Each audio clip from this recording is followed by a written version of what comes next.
김교신은 1901년에 태어났습니다. 그리고 1945년에 돌아가셨는데요.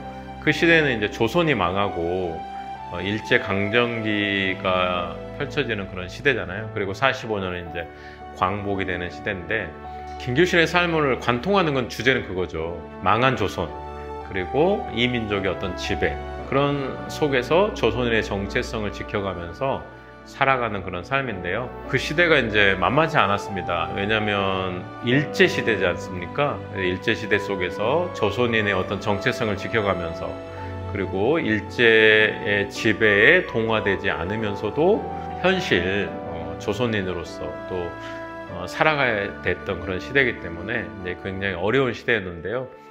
이 사람이 3.1운동 이후에 일본에 이제 유학을 하게 되고요. 그리고 일본 도쿄 고등사범학교에서 이제 공부하게 되는데, 그분이 또 도쿄 고등사범학교에서 공부하는 그 전에 우찌무라 간조라는 또 무교회주의자를 만나게 되는데, 이 사람이 이제 김교신 선생님에게 엄청난 영향을 미칩니다. 그러니까 기독교 신앙인이 되지만은 또 무교회 신앙, 그리고 또 일본의 어떤 독특한 독립성과 또 자립성을 지켜가는 그런 기독교 사상을 이제 배우게 되는 거죠.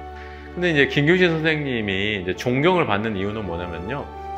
우찌무라 간조의 영향을 받았지만은 무교회주의를 전한다기보다는 성서를 전하고, 그 성서를 통해서 조선 백성들을 하나님의 백성으로 만들고, 그리고 이 조선 사람을 하나님의 백성으로 만들어서 하나님의 나라를 이 조선에 실현하고 또 광복을 앞당기려고 했던 그런 삶을 살았기 때문에 사람들이 좀 많이 기억을 하는 것 같습니다. 그리고 이제 성서 조선도 좀 재미있는 잡지인데요.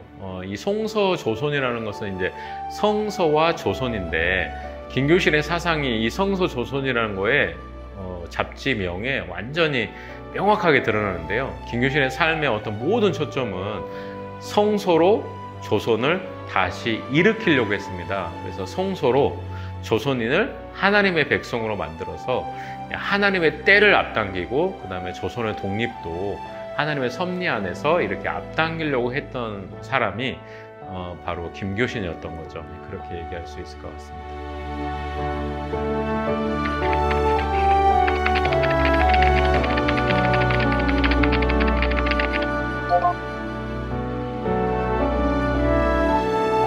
오늘은 성서조선을 창안하시고 진정한 크리스천으로서의 삶을 살려고 힘쓰셨던 김교신 선생님의 따님이신 김정복 선생님의 삶에 대한 이야기를 경청하고자 합니다. 선생님 나오셔서 감사합니다. 안녕하셨어요? 네, 반갑습니다. 김정복 선생님은 김교신 선생님의 8남매 중 5째 따님인 걸로 알고 있어요. 기억을 더듬어서 아버님에 대한 추억을 간략하게 말씀해 주시면 감사하겠습니다. 김교신 선생님이라고 하면은 한국 기독교 역사책에 무교회주의자라고 이렇게 기록이 되어 있어요. 무교회주의자라고 알려져 있어요. 그런데 그 무교회주의자라는 말이 맞지를 않는 말이에요. 왜냐하면 매 주일날 집에서 집회로 모여서 예배를 드렸거든요. 그리고 또 동네 많은 여러 교회에서들 초청해가지고 설교를 하고 다니셨고, 식구들은 할머니, 어머니, 우리 자녀들 모두 다 교회에 가도록 독려를 하셔서 우리들은 교회 생활을 다 하고 살았거든요. 네. 근데 어떻게 무교회주의자라고 할 수 없는데 이름을 잘 못 붙인 것 같아요. 네. 이제 그랬고, 그 다음으로는 이 아버지는 사시는 동안에 1인 3역을 하면서 사신 분이에요. 1인 1역을 보통 다 하고 살지 않습니까? 근데 1인 3역이라는 거는 원래 직업이 학교 선생님이에요. 동경고사를 나오셔서 양정고보, 제1고보, 개성 송도중학, 또 함흥의 영생고보, 이렇게 학교 선생님이 원래 주업이에요. 그런데 이제 그 성령님에게 붙들려 가지고 전도자의 삶, 이런 삶을 사셨어. 그 전도자의 삶을 사시는 데에는 그 성서 조선이라고 하는 잡지를, 월간 잡지를 발간을 하셨는데, 처음에는 6분이 시작을 하셨어요. 그러다가 이제 사정에 의해서 한 사람 떨어져 나가고 혼자 남았을 때 무척 많이 고심을 하셨던 것 같아요. 이 일기를 통해서 보면은 이걸 본업도 아닌데 이걸 계속 해야 할까 말아야 할까 고민을 많이 하시다가 성령님에게 붙들려 가지고 그 잡지를 단독 혼자 맡아서 계속 하시게 된 거예요. 그러니까 학교 선생님 할라? 잡지 낼라? 잡지도 혼자서 교정도 하시고 또 배달도 하시고 이런 생활을 혼자 다 하신 거예요. 그러니까 만날 시간에 쪼들려 시간이 바빠서 팔도 강산에서 그 잡지 애독자가 많지는 않았어요. 한 300여 명? 그런데 그거밖에 안 됐는데 그 300여 명 되는 애독자들은 기드온의 300명 용사와 같은 이 신앙인들이라고 감히 말할 수 있는 그런 신앙인들이었어요. 그런 말하자면 속되게 말하면 진짜 백이 예수쟁이들이었다고 그 애독자들이. 근데 그 애독자들한테서 이 편지가 늘 오면은 또 회답을 해 주시는데 그 편지를 읽는 시간이 밥 한 술 떠놓고 씹는 그 동안의 편지는 읽는 시간이에요. 그 정도로 시간을 쪼개서 1인 3역을 할 수 있었다는 말이죠. 그렇게 하고 또 집필해야죠. 배달 뭐 이런 거 다 하는 중에 또 그 다음에는 이 라디오를 통해서 그때는 지금과 같은 뭐 텔레비 뭐 라디오 이런 시설이 다 좋지 않을 때 라디오도 좋지 않은 상태에 있는 라디오를 통해서 미국 유학 가실 거라고 영어, 독일어, 히브리어까지 헬라어도 수준급이라고. 네. 수준급으로 그렇게 공부를 하셨으니 시간이 어디 있었겠어요. 그래서 자녀들하고 이렇게 오손도손 뭐 아버지 자녀들하고 뭐 아버지 뭐 이러면서 아이들이 어리광 부리는 뭐 이런 아버지는 아니셨어요. 엄하기만 하고 엄격하시고 철저하시고 모든 일에. 그 예를 들면은 그 집회를 하는데 시간이 있잖아요. 가령 10시에 시작한다. 그러면 저 지방에서 보따리 지고 오는 이런 독자들이 시간이 조금 늦으면은 들여놓지를 않았대. 그 정도로 엄격하시고 이 양정중학 시절에는 선생님의 별명이 양칼이야. 면도칼 양칼. 그 정도로 집에서도 이 아이들한테도 엄하게 하셔서 내일 이제 수업료 월사금을 가져가야 할 일이면은 그날 저녁에 다 말해서 타놔야 돼. 아침에 갈 때 말하면 이건 오, 안 되는. 그러셨어요. 뭐 무섭고 철저하시고 그래서 오죽하면 돌아가신 후에 어머니께서는 너희들은 아버지가 안 계신 게 행복인 줄 알아라. 이런 말을 듣고 자랐어 우리는. 네. 아버지 안 계신 게 행복이래. 얼마나 자유가 없고 엄하셨으면 규칙 생활 그리고 불의를 용납 못하시고 예. 그런 분이셨다고. 그러고 이제 또 학교 그게 내가 10살 때 아버지가 돌아가셨으니까 나도 아버지에 대한 거 잘 모르지. 네. 어머니가 이렇게 전해주셔. 네네. 아버지는 이러이러했다 하고 전해주시고 그리고 또 그 책에 일기 책으로 나와 있는 게 여러 권이 있어요. 그래서 그 일기를 읽어보면은 그 뭐 매일 쓰셨는데 그 일기에 읽어보면 그 양정 시절에 보면은 웬 회식이 그렇게 많은지 학교에서 회식이 아주 며칠에 한 번씩 회식이 있어. 연회. 그 연회가 보통 그냥 이런 음식점에 가는 것도 아니더라고. 무슨 각이야. 아주 술 마시는 이런 아주 좀 수준급 있는 이런 집에 식사들을 하러 가는데 이 선생님은 항상 빠지는 거야. 거기 항상 빠져보면은.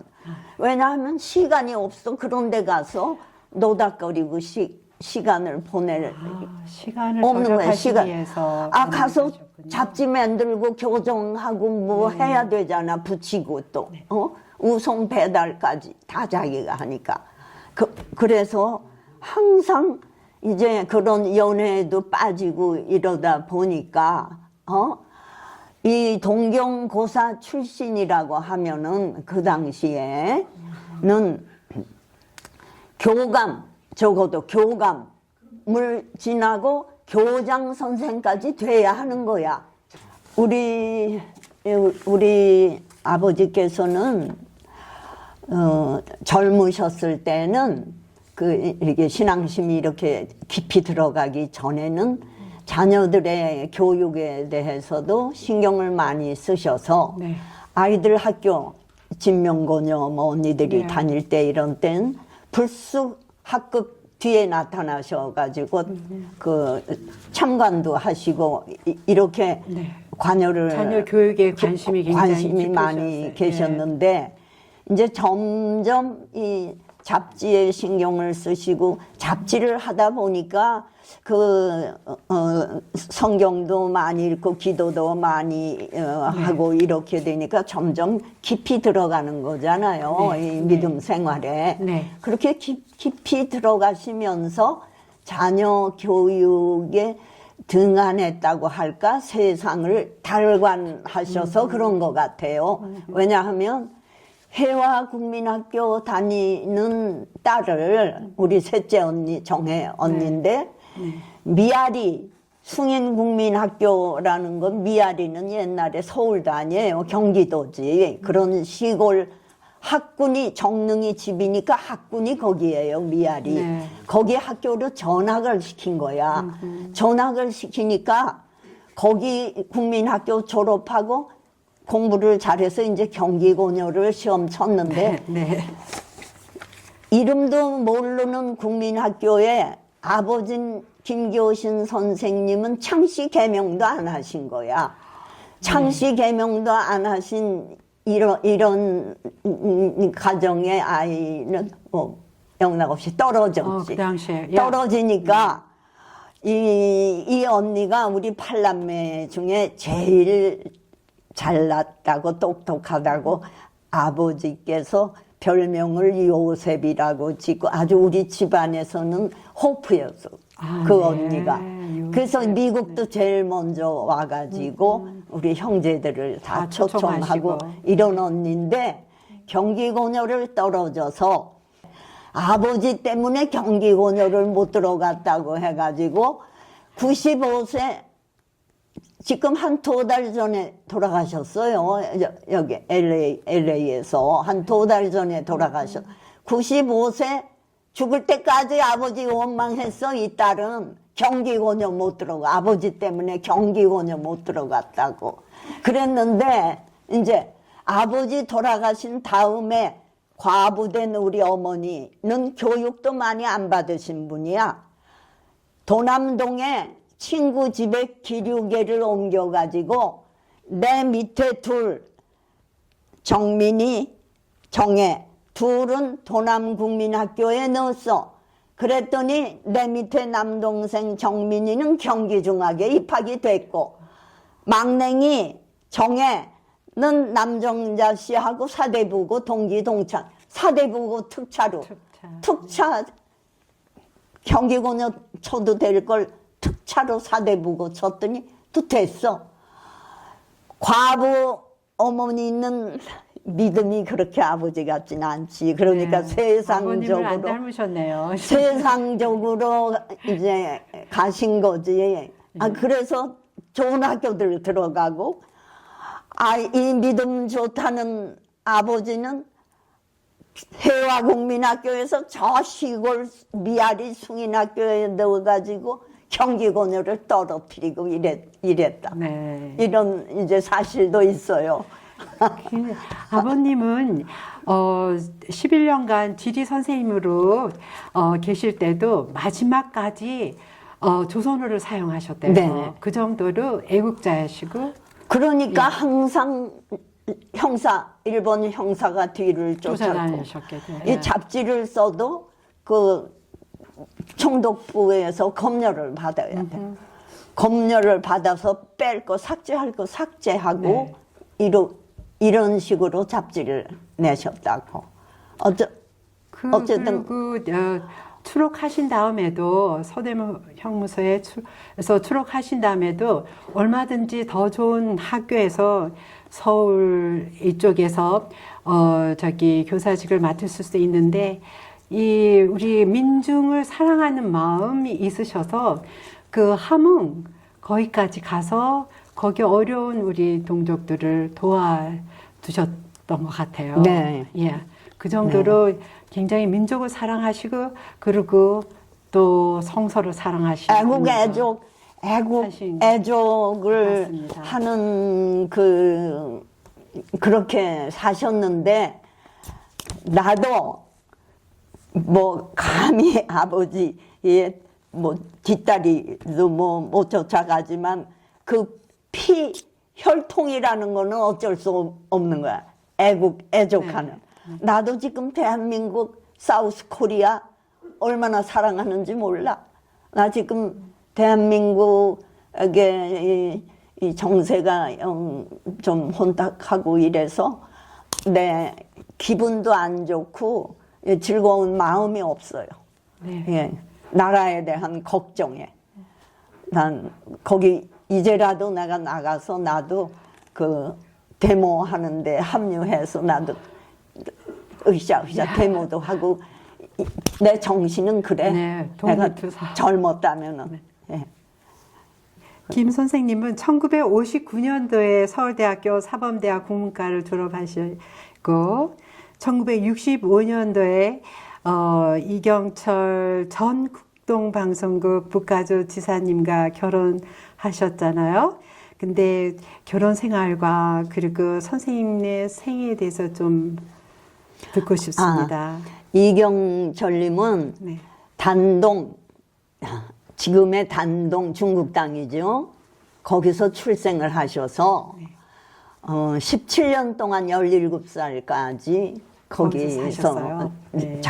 자라다가 이제 1948년인가 다 이남으로 다 내려올 네. 때 식구들이 내려와서 19살에 공군 사관학교에 입교를 하셨어요. 그래가지고 그 전투기 조종사가 되셨다고. 와. 그래서 전투기 조종사가 되셨는데 그 당시에는 아마 뭐 금방 또 6.25 사변도 나고 이러니까 계급이 빨리빨리 진급이 됐던 것 같아요. 그래서 1957년도에 내가 약혼했어요. 네. 이분하고 약혼했어요.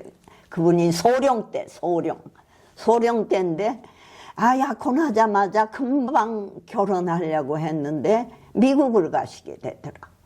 미국을 가셔가지고 1년 있다가 온다고 한 분이 또 가서 6개월 연장해서 더 있게 되고 하니까 나는 집안 사정도 그렇게 넉넉지 못한 사정이었는데 할 수 없이 학교를 계속 할 수밖에 없었어. 그래 나는 그렇게 해서 학교를 졸업까지 하게 되었다고. 그러니까 이분이 59년도에 미국에서 나오셔가지고 거기 조금 잘못됐어요. 59년도에 결혼식 했어요. 네. 그리고 바로 그러니까 또 대학 졸업 약혼하고 만 2년 만에 결혼식을 올린 거예요. 3월 19일에 결혼식을 올리고 졸업식은 3월 28일에 졸업식을 하는데 시댁의 온 식구들이 서울대학교 졸업식 구경 간다고 뭐 총출동을 해서 뭐 성대하게 졸업식은 치렀는데 나를 이 사대 출신은 졸업하면 고등학교 선생님 자격증을 같이 받고 졸업을 하는데 선생님을 못한 거야. 선생님을 못했어.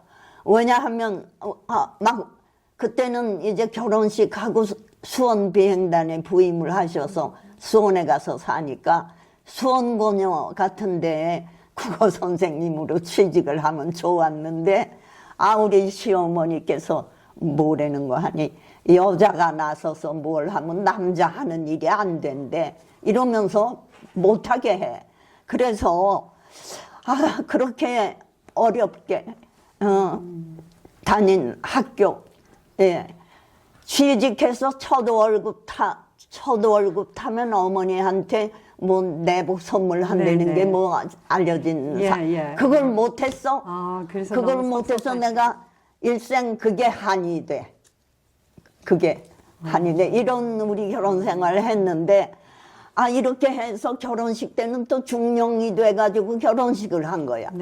그래서 또 조금 한 2년이 뒤니 또 대령으로 진급을 한 거야. 이래가지고 대령 생활을 아마 한 10년을 했나 이랬는데 이게 장군 진급에서 딱 걸렸어.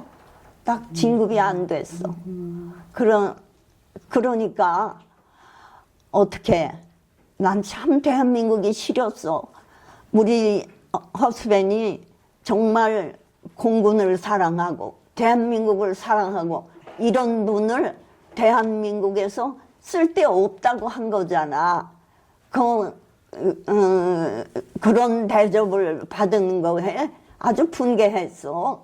그래서 한국에서는 안 살겠다고 미국으로 막 오게 된 거지. 미국으로. 미국에 미국에 오시게 된 것은 미국에 계기가 무엇인가요? 1968년 11월 달에 이제 진급 발표를 했는데 이제 안 되신 거야. 그러니까 김장환 목사님은 우리가 수원 비행단에 있으면서 그분이 베이스가 수원이라 본거지가 수원이에요. 그래서 인연을 맺어가지고 그분하고 아주 좋은 친구 관계를 맺고 지냈는데 그분이 우리 이경철 씨를 12월 달에 그냥 금방 미국으로 보내주신 거야. 그때는 그 YFC라고 하는 그 무슨 청년 뭐 이런 조직이 있었는데 네네. 거기에 그 오하이오의 국제 대회에 참가하는 그런 걸로 현역으로 그냥 미국으로 날라오셨어. 그동안에 나는 아이셋하고 이민 수속을 하고 있어. 언니가 LA에 살고 계셔서 형제 초청으로 이민 수속을 해가지고 이듬해 70년도 8월에 내가 세 딸 데리고 미국에 와서 이제 합류를 했지. 네. 합류를 했더니 이분이 신학교를 가실 거라고 신학교 원서를 갖다 놓고 계신 거야. 원래 꿈이 목사님 계시는 게 꿈이시. 군에 계실 때도 네. 술 담배도 안 하고 보통 이 전투기 조종사들은 좀 와일드해요. 네. 그래서 비행기 타고 내려와야 산 거야 그게. 네. 그래서 그런지는 모르지만 아주 술들을 많이 하고 뭐 거의 다. 네. 근데 이분은 술 담배도 못해서 별명이 목사였어. 네. 공군에서도 동료들 간에 목사였어. 아 그러더니 미국에 와서 신학교 간다고 원서 갖다 놓은 거야. 네. 그런데 내가 그럼 식구를 부양을 해야 되는데 난 아무 기술도 능력이 없어. 내가 식구를 먹여 살릴 수가 없어. 아 그리고 그때는 또 내 나이가 34살, 그분이 39살 이런 젊은 시절에 네. 내 믿음이 그렇게 목사 부인 이렇게 되는 거를 내가 좋지 않았어. 그래서 아니 이제 가족 부양을 못하는 게 첫째 이유고 둘째 이유는 목사 부인이 좋지 않아서 그 길을 안 간 거지. 네. 그 길을 안 간 거. 그 다음에 이제 근데 그 다음에 그 20여 년간 그래서 모텔 사업을 운영하셨다고 하시는데 그 어떤 그 계기가 얘기 좀 할까요? 예, 예. 그 모텔도 김장환 목사님이 주선을 하셔서 김 목사님이 김장환 목사님의 부인은 미국 여자라 네. 트루디라는 미국 여자인데 그 처남이 미국 미국 남자가 사람이겠죠. 네. 모텔을 저 미시간에서 여러 개를 하고 있는데 거기에 매니저가 필요하다고 김장환 목사님이 우리를 보고 거기 가서 일해서 좀 배우래요. 그래가지고 모텔 사업을 해보시라는 거야. 네. 아 그래서 그 목사님이 주선을 해주셔서 뭐 매니저 2년 반을 했네요. 가서 배우신 거예요. 2년 반을 가서 배우니까 이제는 할만 하더라고. 그래서 그걸 끝내고 몬트리올에 와서 샀는데 지금 생각하면 호랭이 담배 먹던 시절이에요. 그때 모텔 값이요 35만 불이었어요. 모텔 값이 35만 불. 다운페이는 only 3만 5천 불. 호랭이 담배 먹던 그렇죠. 시절이죠. 1970년. 예. 70년에 와가지고 2년 반 일해 74년도예요. 74년도에. 그렇게 해서 모텔을 샀죠. 네. 그 사입에 굉장히 성공을 하셔서 많은 분들이 성공한 이민자로 하나님의 축복을 많이 받으신 분들이라고 얘기를 하시더라고요. 성공한 1세 이민자라는 말을 들었어요. 네. 이제 몬트레에서 네. 9년 동안 했네요. 9년 동안 하면서 그 페블비치라고 하는 아주 세계적인 리조트지요. 네. 거기에 참 뷰 좋은 집도 사고 살아봤고 그러다가 이게 부동산이 그냥 확 오르는 그런 파고를 타고 운 좋게 그래서 좋은 값으로 팔고 산호제는 거기 실리콘밸리라고 하잖아요. 네. 실리콘밸리에 나와서 또 조금 사이즈를 늘려서 또 샀죠.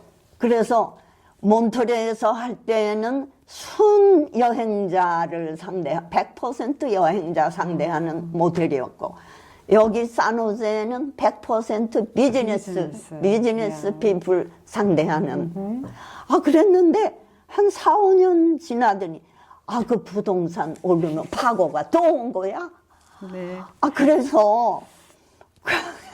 그래서 또 팔았죠. 네. 그랬더니 뭐 부자라는 뭐 이름이 붙더라고.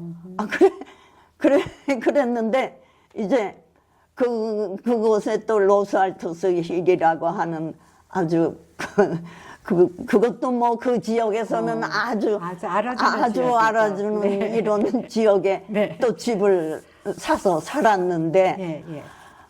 팔 때까지 한 집에서 40년을 살았어요. 40년을 살고 났더니 이거 뭐 얼마에 산 거 얼마에 팔았다는 말까지는 할 수가 없는데 이것도 거금이 된 거야. 네. 또 이렇게 부동산의 파고를 타고 그렇게 파고를 탈 수 있는 곳으로 인도하신 것이 하나님의 인도하심이라고 생각을 하지요. 우리 부부는 한국에서 살 때부터 권모술수 같은 거 할 줄 모르고 아부 할 줄 모르고 그런 거 싫어해요. 아부 하는 것도 싫어해요. 이런 별 능력이 없어요. 세상 살아가는데 뭐 특별한 능력도 없는 사람인데 이렇게 주신 거는 정말 우리 능력이 아니고 하나님께서 주셨다 이렇게 생각해요. 네. 그래서 사람이 살면서 누구나 귀인이나 좋은 멘토를 만날 수 있는 기회를 얻는 것은 큰 행운이라고 얘기하시잖아요. 근데 김장환 목사님하고의 인연이 특별하신 것 같아요. 네. 거기에 대해서 말씀해 주시겠어요? 목사님이 우리 이경철 씨를 미국에 보내주신 네, 것부터 그때부터 시작하셔서 네. 목사님의 덕이었고 또 모텔을 하게 된 이것도 목사님이 인도해 주셔서 그렇죠. 그래서 우리 이경철 나중에는 자기가 소원했던 대로 늦게지만은 목사가 결국 돼 보셨잖아요. 네, 안수도 받으시고. 네. 20년 모텔을 하고 이제 그걸 다 청산했어요. 1990년도에. 20년 하고 다 1990년. 90년도에 네. 일찍이 이루고 일찍이 청산하셨죠. 네. 그리고 이제 결산을 내 보니까 네. 내가 결산을 내 보니까 우리 이경철 씨께서 미국에 왔을 때 70년도에 목사하겠다. 그때 시켰더라면 지금 20년 됐잖아요. 그렇죠. 20년은 지금 20년 얼마나 설교도 잘하고 아주 참 능력 있는 괜찮은 목사님이 됐을 텐데 그분의 뜻이 옳고 그분의 생각이 옳았다. 지금은 결론은 내가 그렇게 냈어. 결론. 생각하시는구나. 예. 예.